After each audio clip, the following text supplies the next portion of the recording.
What's up, y'all? Flash Speaks back for another video, and this is going to be another one.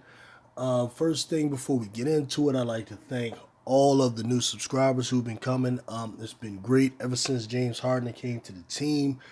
The Philadelphia 76ers have gotten a lot of attention, and I'd be remiss, to not give a shout out to everybody who's, showing support, showing love and everything, man, and communicating and giving that feedback. That's what's up. You know what I mean? All of us who love sports, it's just a joy right now. Anyway, my man Kendrick Perkins. Kendrick Perkins is interesting, man. I remember when Kendrick Perkins, for those who don't know, right now he's a commentator on employed by ESPN. Typically, I don't think he has his own show, but he's a guest on First Take regularly. Also a guest on the morning show that they have, like Get Up, the Jay Williams show, and the one with Greeny. He's just a guy that is fastly becoming many people's favorites. I remember when he first started out, though. It was rough. I wasn't sure if he was actually going to make it. I recall when he made the statement about Giannis, where he said that Giannis was the Batman. I'm sorry, was Robin, while Chris Middleton was Batman, and this was the whole thing, man. Jalen Rose jumped on him. Jalen Rose is, he's more seasoned. He's been around a little longer. Was more articulate, and but I think he feared Kendrick a little bit, Perkins, because Perkins has like a type of personality and a style that is catching on right now. You got to understand, these shows all mimic each other, similar to how the NBA and teams mimic styles. The success of Shannon Sharp, former player, southern accent, quick witted, funny as hell, has made these networks want a guy that's their version of Shannon Sharp. ESPN is looking for their version of Shannon Sharp. They have Stephen A. Smith, but he's different. Shannon Sharp is funnier than Stephen A. Smith. You know, they also, this is why also the success, Marcus Spears, the former Dallas Cowboys defensive end, is there. And Perkins is kind of like the basketball version of Marcus Spears. Very, very witty, funny ass accent, and his takes. But his takes are becoming more and more legit, which is important to me. So I don't really get all caught up in the personalities. It's a side thing. It helps, enhances the thing, because at the end of the day, it's all entertainment, right? But Kendrick Perkins right now is performing some early victory laps, all right? Because for those who don't know, and those who have been following this, we know that a few weeks ago, when this trade first happened, they posed a question similar to this one here about the trade with Daryl Morey between him and the Brooklyn Nets. Why the general manager of the Nets isn't talked about, and only Daryl Morey's talked about, is funny. He just seems to be more famous and more controversial, and he's famous because he's controversial. But at any rate, the question was whether and who won the trade. And Stephen A. Smith, he went on this hill, and he seems to be ready to and prepared to die on this hill. He was the first one to be vocally, outwardly saying that Daryl Morey lost the trade and got fleeced. For those who don't know, the Sixers received James Harden, Paul Millsap. The Brooklyn Nets received Ben Simmons, Seth Curry, Andre Drummond, and 2 first-round picks. One, I believe, maybe next year, and the next one is 2007. So they're not even consecutive. And the position was they got fleeced. So now this is being revisited. I will admit it's a little premature, but I think this right here is about to propel the career of one Kendrick Perkins, because he picked the right team at the right time. He picked the Sixers. This is his take, and he's going to ride this. If the Sixers win a championship, he's about to be king of the hill, and he knows it. And this morning they discussed they're revisiting this here kind of prematurely. It's only been 3 games, but we're gonna they're gonna talk about it here. I'm gonna chime in on it. Eastern Conference standings. Jay Will still here with, and look who's here! What a treat, Kendrick Perkins. It's good to see you, sir. It's great to have you here with us. Good to see you as well, Molly, as always. And you know what? First of all, I want to send my condolences and tell you I feel sorry for your loss, having to cover the Lakers game coming up. All right, I feel sorry for your loss. That's the first thing. Second of all, I came on here, Molly, because on... Yeah, one day I'm going to talk about them Lakers, man. Coming to Lakers is that's brutal right now. Brutal what's going on with them. But I got some stuff coming up on the Lakers, LeBron James, all of that. February the 11th, both of my bald-headed brothers, Stephen A. and Jay Will. Damn, I'm bald-headed now. Damn. Oh, man, he talking trash. Wow, you don't put that on SA? Uttered some words that made my skin crawl on February the 11th. Jay Will was on the get-up, and he said that Daryl Morey got fleeced. Stephen A. then doubled down on this show on First Take and said Daryl Morey got hoes, okay? And I'm sitting up here saying to myself as I'm watching both of my brothers that I love so dearly, what the hell are they talking about? And the fact of the matter is this, right?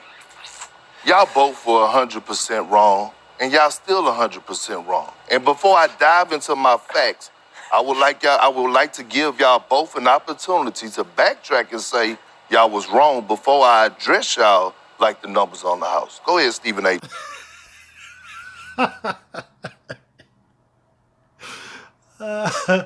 Both of y'all was wrong, and I'm gonna address y'all like the numbers on the house. My man. Look at Stephen A's face still. Stephen A. Smith right now, he knows he's wrong. He does. He knows he's wrong.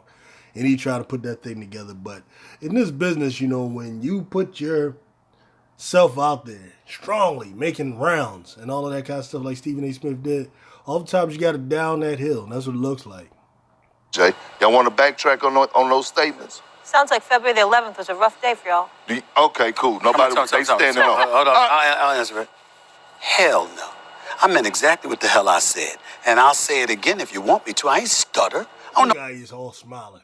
That guy, he's smiling. He don't mean none of that. Who you think you are rolling up in here acting like you gonna get me to change my position? I have not changed my position one bit. Now go ahead and make your point, and then I'll deal with you. Go ahead. Okay, so here's Perk. I'm in between, Perk. That's not true, actually. Stephen A. Smith has been on record the other day saying that the Sixers can either win the championship or get bounced in the first round. So by saying they can either win the championship or get bounced in the first round means what? It means that he pretty much believes that the Philadelphia 76ers are likely to get to the finals and possibly win it unless they play Brooklyn. All right, so what that means is that, yes, they've gotten better. And if that does happen, Stephen A. Smith knows there's no way Daryl Morey lost that trade. Come on, man. Twin, I just want to say that on the record. Okay, cool. Because here's the thing. You happy being a waffler? I'm not going to IHOP next. I love IHOP. What do you think? I know. I do too. I do three-stack, baby. Obviously, I do too, right? But listen, here's the thing. Here's the thing. Daryl Morey gave up 2 role players, one that is on a veteran minimum, and one in Seth Curry, who's one of the best shooters in the league, but could be replaced. 2 first-round picks, and a guy that we don't know is committed to the game of basketball. A guy that you and Jay Will was just at the top of this show questioning whether or not his commitment to the game of basketball. And I'm here to say, I don't know if Ben Simmons loved the game of basketball. I don't know if he loved it. I know he loved everything that comes with. Look at their faces. Look at their faces. Now, this is a legit question. And why would we say that? Ben Simmons, going way back to his days at LSU before he was drafted. And I'm on record, I definitely wanted to draft Ben Simmons over both Brandon Ingram and Jamal Murray. Okay, so I fell for the Kool-Aid too.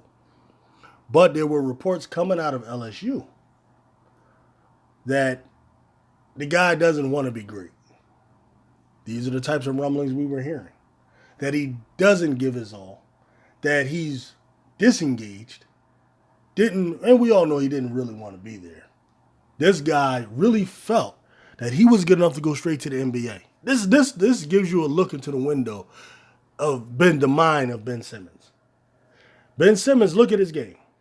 Seriously, I know he made 3 All-Star appearances, but a lot of that pretty much, I believe, is the NBA trying to promote their young stars because they understand that when LeBron James leaves, when Kevin Durant leaves, when James Harden leaves, and these type of players leave, they have to replace them. So they're very quick to give these guys these types of honors. But anyway, that's neither here nor there. These were rumblings that were coming out. And actually, Ben Simmons was not able to get LSU into the tournament, the March tournament, the NCAA tournament. However, LSU had an opportunity to go play in the NITs and play for that tournament. Ben Simmons reportedly was not interested in doing that. Now, the story goes out that, he kind of asked the team did they want to do it, and, and they all agreed to not do it. But let's be real. If Ben Simmons wanted to play in the NITs, that team would have played for the NIT. Now, some of you may say this is important, this wasn't. At the time, I didn't care. I just wanted him to come to Philadelphia. And anything that could lead to him getting hurt was something I've discouraged. But if we would have asked the question, would someone who loves to play basketball refuse to take an NIT championship of any type? I think the answer would be no. Also, at this time, Ben Simmons, he was drafted during an Olympic year. He had an opportunity to go play for Australia, his country. At the time, I didn't care. Why? Because though I would have liked to see Ben Simmons play in the Olympics, I actually would have watched that. I didn't care because if there was an opportunity for him to get hurt, me as the Sixers fan in me didn't have a problem with it. But in my mind, I did question, does this guy really love to play basketball? And it was at this time that actually Charles Barkley asked, man, does this guy even like to really play? We can fast forward to Summer League games. There were I recall a Summer League game where Ben Simmons decided, they were load managing him in the Summer League, though this is a guy who had no injury history. He was fine with that. It appears that if he could play at all, he wouldn't mind. Not play at all, he wouldn't mind. Then we go fast forward to before the start of the injury, start of the season, Ben Simmons suffers an injury prior to the start of preseason. And it was, I believe, a Liz Frank injury that was a type of injury that was not necessarily season ending. Ben Simmons could have come back somewhere in the mid part of the season, possibly after the All-Star break at some point, and played if he wanted to. There were reports coming out that as soon as he broke his leg or broke his foot, there were reports coming out of camp that Ben Simmons will not play all season. He won't play. And the reason is there was an incentive in his contract that if he wins Rookie of the Year, he gets extra money in his contract. It might have been an endorsement money, or it could have been the game money. But what my point is, and he didn't come back. He just sat out the whole rookie season and came back. And it looked as if he didn't want to because he wouldn't have a chance to win Rookie of the Year. I mean, these were things we were looking at. Philadelphia fans were overlooking those things. We weren't using it as a means to look at the heart and the love for basketball of a Ben Simmons. We were just looking at what he could do for us, his talent. Throughout his career, this has been a question. So Perkins has valid point. The game of basketball, but I don't actually believe that he loves the game of basketball. So for y'all to say that Daryl Morey lost in this trade when he got what he wanted, when Ben Simmons wasn't there and wasn't available, and you get back an MVP caliber player, It's concerning to me. And Stephen A., you saying, oh, we had a sample size. They played the Minnesota Timberwolves. They played the New York Knicks. But look, before James Harden got there, the Philadelphia 76ers beat the Bulls. They beat the Warriors. They beat the Milwaukee Bucks. They beat a long list of teams that are above the 500, including the Miami Heat. And all of a sudden, you add James Harden, and you still have questions. Are you going to give us time to get... Game over. Game over. Really, Kendrick Perkins proved two things with his argument. At least two things. The first thing is, these guys don't really value regular season wins just anyway. The proof of that is that prior to James Harden coming to the Philadelphia 76ers, the Sixers had beat top competition, Golden State Warriors. Beat the Golden State Warriors on national television. That game where Matisse Thybulle held Seth Curry to a poor shooting night. That was a national game. Beat the Brooklyn Nets. Another national game that everybody saw. Beat the Cleveland Cavaliers, who people claim is a great, team. Smashed the Atlanta Hawks, I don't know how many times. Beat the Memphis Grizzlies without Joel Embiid. Okay, Tyrese Maxey went up there and went at it with Ja Morant. All right, every top team in the league you can name, besides I think the Phoenix Suns, the Sixers already beat. The point is they're not getting credit for that already as it is. So this is proof that they don't really care about regular season wins. They don't. So now to act as if, with James Harden coming here and the Sixers winning these games, putting up 120, 130, and these types of points, to sit there and say, they didn't beat anyone is really disingenuous. When the team did beat someone and you readily are admitting that the Sixers are a better team now with James Harden than they were before having James Harden. So to think that they wouldn't beat those same teams with James Harden is really stupid. And that's really the point he's making. I can...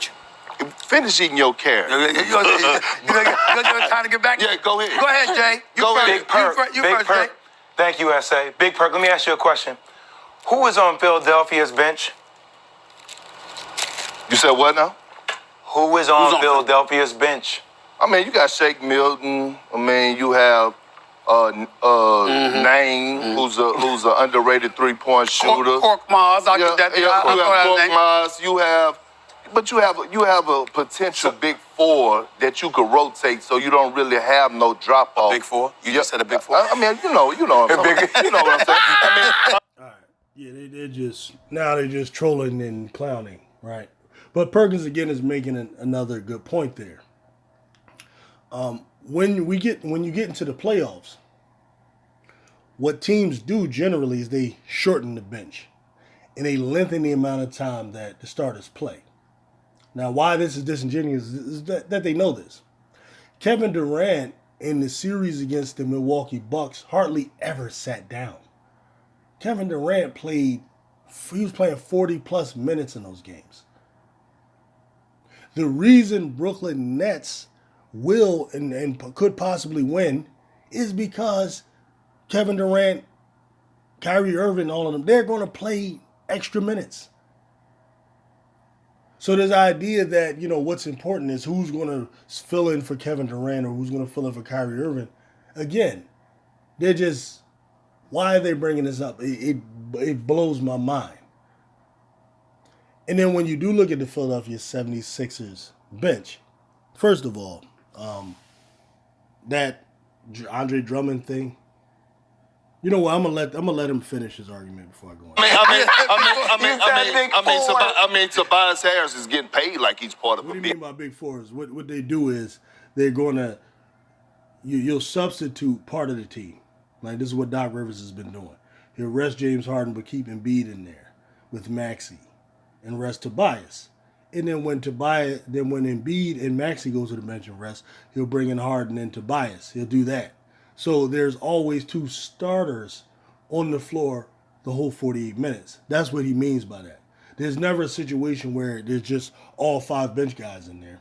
And typically, what he'll do is he'll complement them with guys that those players are comfortable playing with. Like, for example, and then too, the Sixers bench is nowhere near as bad. What Perkins should have remembered is that Danny Green is part of our bench. All right, think about it. Sixers bench is what? Shake Milton, okay? Danny Green, all right, and everyone knows him. This is the guy with 3 titles on the team.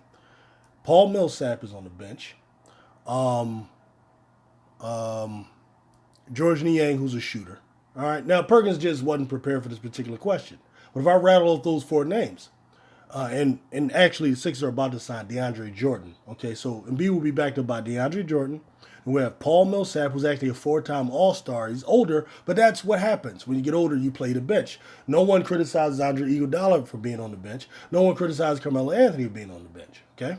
So, I say Paul Millsap, Shake Milton, who's going to be the 6th man, who averages over 10 points a game, 12 points. That's what a bench guy averages. George Niang, Furkan Korkmaz, and we also have other young players who can add to the team. Now, national people don't know these guys because they don't watch the Sixers, but Sixers fans are not and should not be worried about the bench. Okay, so at the end of the day, like one. This weak bench hasn't stopped them from being in the 3rd place, like, right? So why does it matter in the playoffs? Why, like, if the bench was weak, how are the Sixers a game out of 1st place now? If the bench was the problem, it would be a problem now. It's not going to all of a sudden be a problem come playoff time. That's a myth. yeah, and Tyrese Maxey is Maxey's playing. been putting up 20 in the last 3. Preach, Molly. Yeah. So go ahead, Jay Will. Go ahead. Well, I hear that, but you guys, the 76ers sacrificed a ton with the depth of their team. That's No, they didn't. This is nonsense. We traded Ben Simmons, who was a starter, okay, who wasn't even playing this year. If you're going to just look at this team, he wasn't even playing, so he's not there. The Sixers traded Seth Curry, who's a starter, and Andre Drummond is a backup player. Okay, so we traded one player off the bench. You take DeAndre Jordan, he gives you the same value as Andre Drummond. So that argument is nonsense. So what I'm saying is you're thinking about right now, Perk, and I get it. Right now, I think there are a lot of questions around Ben Simmons and where he is and what that timetable is. But what I'm trying to tell you overall in the bigger scheme of things, when Kyrie Irving is allowed to come back and play full-time, and I know your stance will be, it always will be something with Kyrie, but when he is allowed to come back and play full-time, combined with Seth Curry, combined with the depth that they got with Andre Drummond, combined with the draft picks, even if they're later first round, that they can use as bargaining chips, and they didn't have no draft picks forever. Combined with all that, with Ben Simmons, I think the depth that you've given the team now is for the next 3 to 4 years. All right, let's refute that. Okay, Andre Drummond is on a 1-year deal. So that he's not even doing his research. There's no depth for 3-4 years with that. Seth Curry is 1 more year after this season. All right, so how's that 3-4 years? All right, you re-sign him, that's fine. We have Tyrese Maxey. Now, our backcourt went from Tyrese Maxey and Seth Curry to James Harden and Tyrese Maxey. Our backcourt right now is putting up almost 50 points a game. With Seth Curry, Maxey was already cooking Seth Curry like he's the better player. That's the guy you didn't give up. So that's not a problem. Now, would it be nice to have a Seth Curry come off the bench? Sure, why not? Right? But that's not going to make a difference when we start to play. Like the same, Maxey that was cooking Seth Curry here, he's going to cook him then. What's going to be the difference? Right? When we play Brooklyn, if Brooklyn even makes it, I mean, it wasn't 8th seed. When we play them, the guys you got to worry about are going to be Kyrie Irving and Kevin Durant. Ben Simmons, we don't know when he's going to play or what he's going to look like. And even then, he's not a scorer. All right? And there's no comparison to him and James Harden. And these arguments they're just whack. That actually, I think if they were at full health, if the 76ers saw the Nets at full health, that would be a problem for the 76ers. So I still... Right, and the Sixers wouldn't be a problem for the Nets? Like, what are we talking about here? Who's going to stick Joel Embiid? Andre Drummond? Who's going to stick Embiid? Who's going to stick Harden? Kyrie Irving? Really? Like, what are they talking about? Patty Mills? That's who we talking about? That's what we're talking about? That's going to be too much? Patty Mills coming in? I'll stand on my mark in that regard. That's part of my argument, but I want to be far more profound and far more conspicuous, rather. Conspicuous is more of an appropriate word. Okay. Conspicuous with this. Kendrick Perkins, could you do me a favor, please? Could you get up? Could you get up and come on over here, Kendrick Perkins? Come on up here, man. Come on over here. Come on up here, man. Just come on up here, man. Come on up here, right? Okay? I want to show you, Kendrick Perkins, what I mean. Come on over here. He ain't got no real argument because all these games and props and plops and all this kind of stuff, he joking. Yeah. Now, I want you to about to be trash. stand right here in front of me. What you got I going? want you to stand right here in front of me. Now, Kendrick Perkins, if you're posted, come on over here and on the audience. You look like a peanut. Now watch this. You're posting me up, right? Right. Now let me ask you a question. Yo, Jay, what chance in hell do I have of stopping Kendrick Perkins? Can you even see me? Can you even see me? No. You have zero chance. You're miniature. Zero chance. Are you ready for this? Are you ready for this? You're Joel Embiid and James Harden. I'm the Knicks. And that's what you're judging me on. All right. Well, you know why? Let me tell you why this doesn't make any sense, okay? You're saying you're Joel Embiid and James Harden. So right there, you're admitting those guys should win. Like when you say that, okay, you're only beating the Knicks, you're only beating the Timberwolves, you're admitting that the Sixers are a powerhouse. That's what you're admitting when you do that. Because when Brooklyn beats those same teams, right, you don't say anything. Like when Brooklyn had James Harden and Kevin Durant and lost to the Warriors, that didn't make Stephen A. Smith believe that Brooklyn couldn't get to the finals. You get what I'm saying? So it's like you really don't like the Sixers just in general for whatever reason, and you're looking for just things to say. You don't have anything that's like a cogent argument that is based on anything substantial that has a frame of reference that is consistent. You know what I mean? Like, it's ridiculous. That's all he's done. Listen, we know that James Harden is a superstar. We know that Joel Embiid is a superstar. All right, so what's the problem? We know that the Philadelphia 76ers are a damn good team before James Harden even arrived. What we don't know, Kendrick Perkins, is when when Ben Simmons and Kyrie Irving are on the court with KD, Patty Mills, Seth Curry, with Andre Drummond and all of these boys. What we don't know is what they're going to be. So all right, so why are you saying that Brooklyn would beat them if you don't know what they're going to be? So you understand? Like, in other words, you've seen the Sixers play. We know the Sixers are a damn good team. We know that. But what we don't know is if Brooklyn is good. With Ben Simmons and that, and the third. So, all right, so why would you say you think Brooklyn would beat them? That's why you're just a homer or something, or a hater, one or the other. Because that doesn't make any sense, Stephen A. You can't say the only way you can pick one team over the other and do it in a way that isn't biased is if you have knowledge of what both teams look like. The most you can say about Brooklyn is, I don't know if the Sixers will beat Brooklyn, but to say they won't beat them, and all of that is just nonsense. You can't do it. saying to you about Daryl Morey.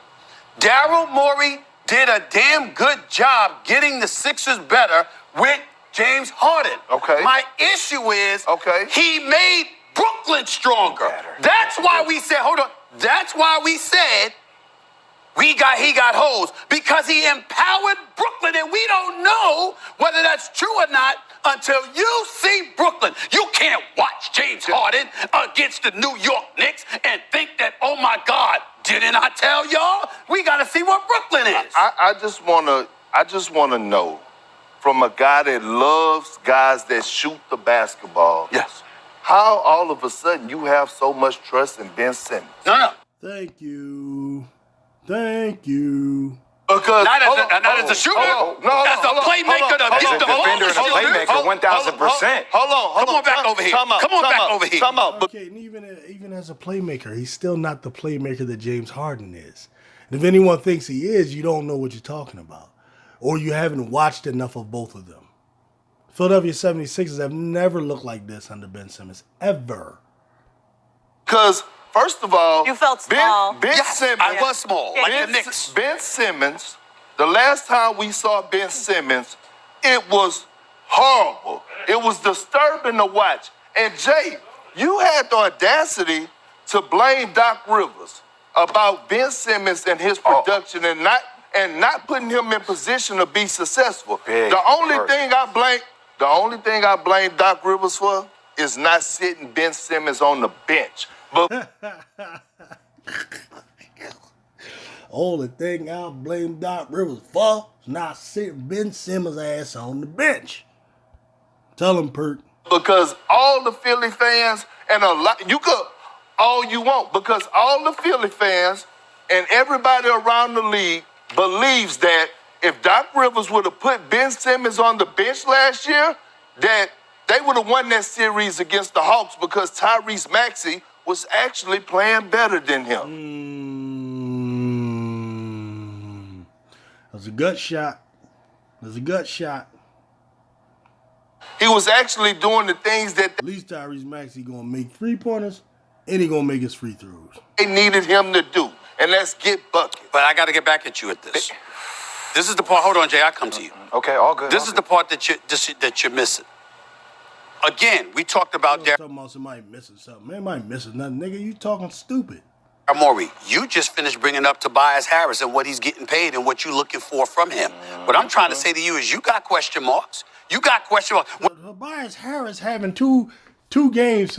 Tobias Harris yesterday is 5 of 10 from the field. All right, 14 points. What do you mean as a question? That's like looking at the damn Phoenix Suns. Hey, Jay Crowder scored 10 points. So I don't think Phoenix is going to beat Golden State. That's like looking at Golden State. Hey, man, Draymond Green only scored 8. Like, what is this dude talking about? You can't just look at one dude. Together they scored 133, 125, 120. And this is with Tobias Harris not having a great game, and you're just going to look at Tobias Harris. What is this? This dude argument is dumb, man.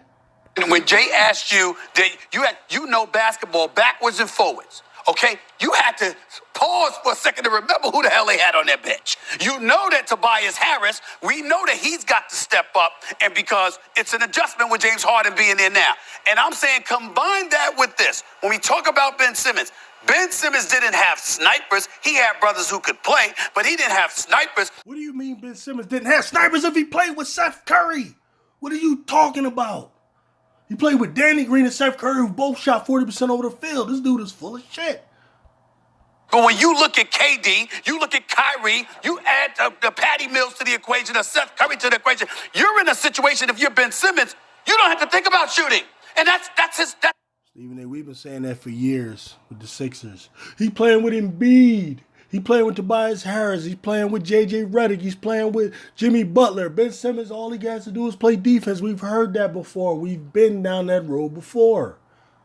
We'll see. You don't even know what this team looks like. But you picking him to win it all. You sound... This is Achilles heel. When is he going to play? I agree with that. I agree with that. If he was afraid last year in the playoffs... But you brought up February 11th. Okay. Time out. When you brought up February 11th, we didn't know that the brother was going to be sitting out right now talking about... Well, he's sitting out right now. You still saying that they're the favorite.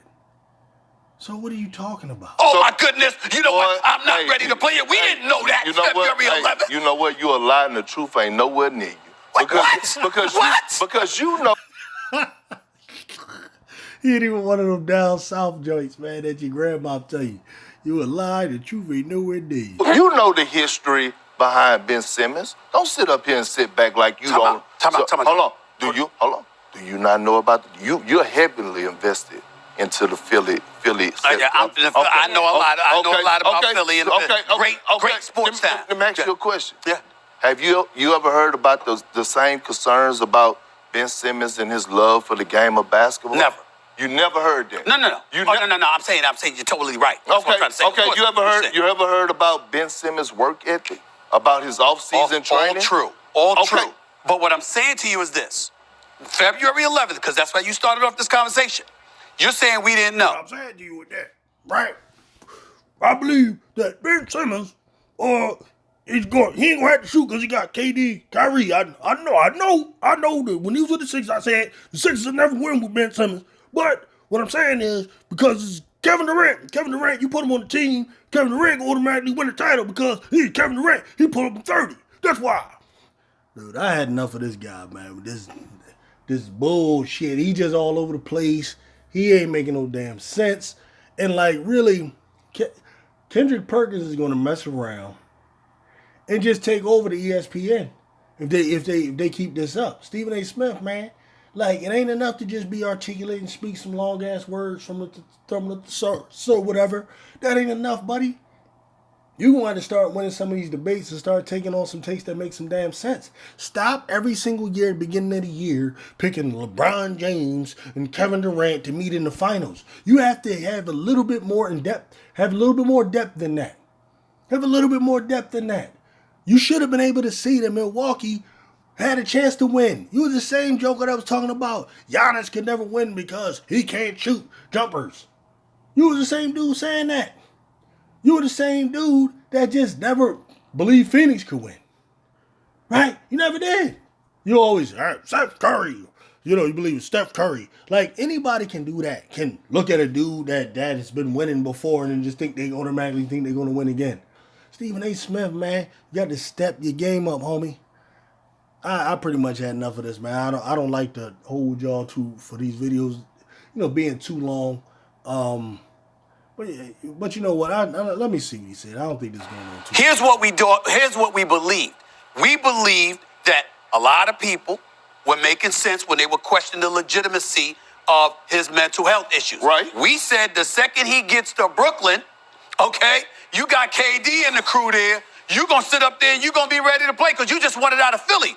What we're seeing now is an organization that I am personally accusing of protecting Ben Simmons, right, because Ben Simmons is scared to play in Philly March 10th. Right. I'm saying that. And that's where I'm at. And Molly, and Molly, J. Will, Stephen A. Guess what?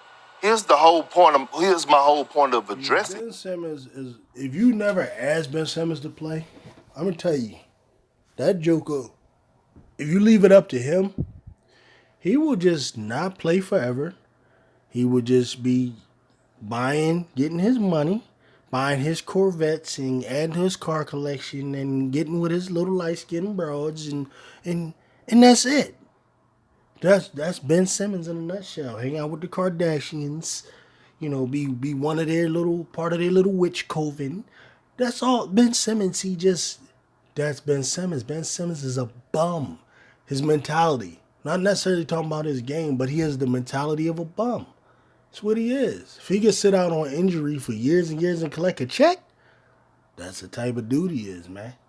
And I'm just so glad we got rid of him. Y'all, see, I didn't never say that Brooklyn didn't win, but I didn't say Philly didn't win either. And I wasn't going to say that Daryl Morey got fleeced for the simple fact that when you look at what he did, he stood his ground.